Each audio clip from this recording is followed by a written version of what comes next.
দিন যখন আসবে বন্ধু, সব কাজ কমপ্লিট করে তুমি মসজিদে চলে যাও, যেন তোমার পিছুটা না থাকে। বলে কেন? আমাদের দোষের কিন্তু বন্ধু শেষ নাই। জুমার দিনে মুসল্লিরা যায় সবার পড়ে এবং বের হয়, ইমাম সাহেব যখন ডানে বামে সালাম ফেরায়, মনে হয় যেন বন্ধু বিশ্বযুদ্ধ শুরু হয়ে গেছে, কার আগে কে রে বার হয়ে যাবে।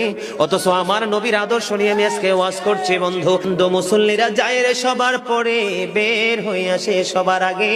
এটা মুসলমানের কখনো চরিত্র হতে পারে না, তাকওয়া সম্পূর্ণ ব্যক্তির আদর্শ কখনো হতে পারে না। হাদিস শরীফ খুলে দেখি বন্ধু, আমার নবী বলেছেন, রে আমার উম্মত, জুমার দিন সাইয়্যিদুল আইয়াম, সব দিনের চাইতে শ্রেষ্ঠ।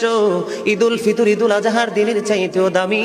এই জুমার দিনের ফজিলত বরকত নিয়ে আলোচনা করলে বন্ধু রাত একটাই কভার করা যাবে না, এত বরকত এই জুমার দিনের। আমার নবী বলেছে, উম্মতের দল, জুমার দিনে কেউ যদি সবার আগে মসজিদে যায় আর সবার পরে যদি কেউ মসজিদ থেকে বের হয়, আপনি যাবেন, সবার আগে যাওয়ার আগে সুন্দর করে গোসল করবেন, উত্তম জামা, নতুন জামা পরবেন, আতর গোলাপ লাগাবেন। আপনি রাস্তা দিয়ে হেঁটে গেলে মানুষ যেন বলতে পারে যে মসজিদের মুসল্লি হেঁটে যায়।